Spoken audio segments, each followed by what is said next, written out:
Hi guys, this is Kathy and welcome back to my channel. So for today, I'll be doing something different because I will be dressing a cake.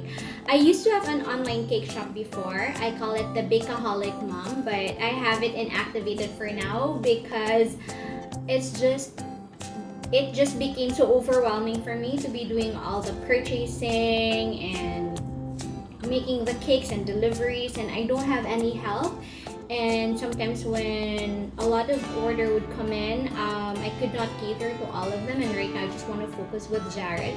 So I give it a rest for now, but sometimes I could not resist taking an order or creating cakes for people who are really special to me, so like close friends or family. So sometimes they would ask me to make cakes for them.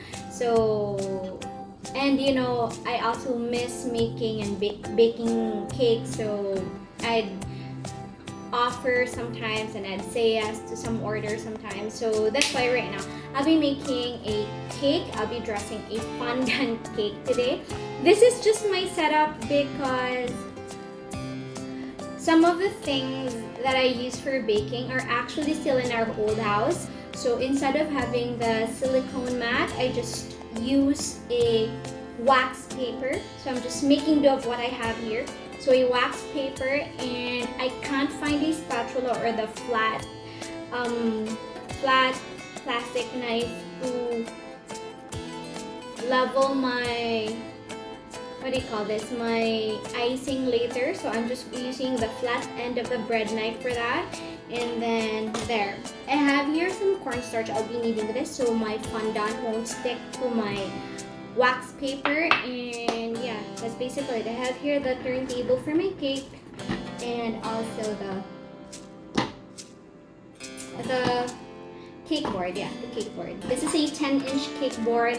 I'll be making an 8-inch fondant cake. So for my icing, I'm just using the boiled icing to ice the cake. Anyway, I have a fondant to cover it. I already prepared my boiled icing in advance, and I will be making a video for that, just in case you'd want to make your own, or in case you'd want to learn how to make boiled icing. If you want to like decorate your cupcakes for occasions and want to make your own boiled icing, I can also include that later. Maybe I'll upload on how to do that later on in my channel. So let's get started.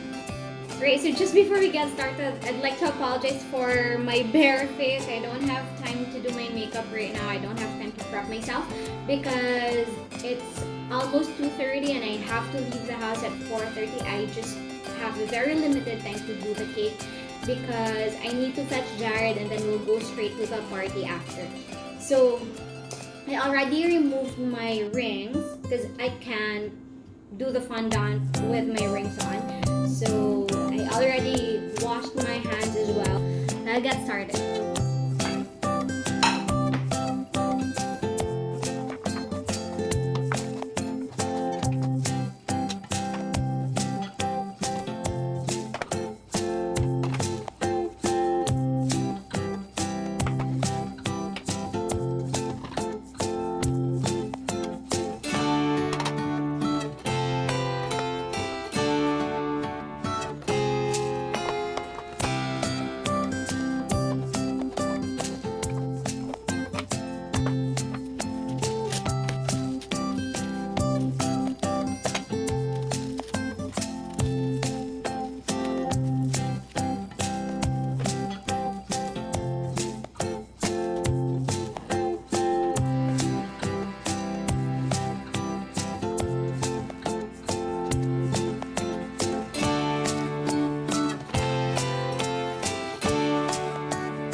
already have a ready-made fondant from, this one's from the LA, and this one's already colored red because, yeah, we'll be making a red cake today. By the way, if you look at my icing, it's not perfect, it's not smooth, but I'm fine with it because, like I said earlier, we will be covering it in fondant, so that should be fine. We can just cover all the imperfections. We just want to make sure that the fondant will stick to the cake. That's why we need to have icing before we put our fondant over the cake.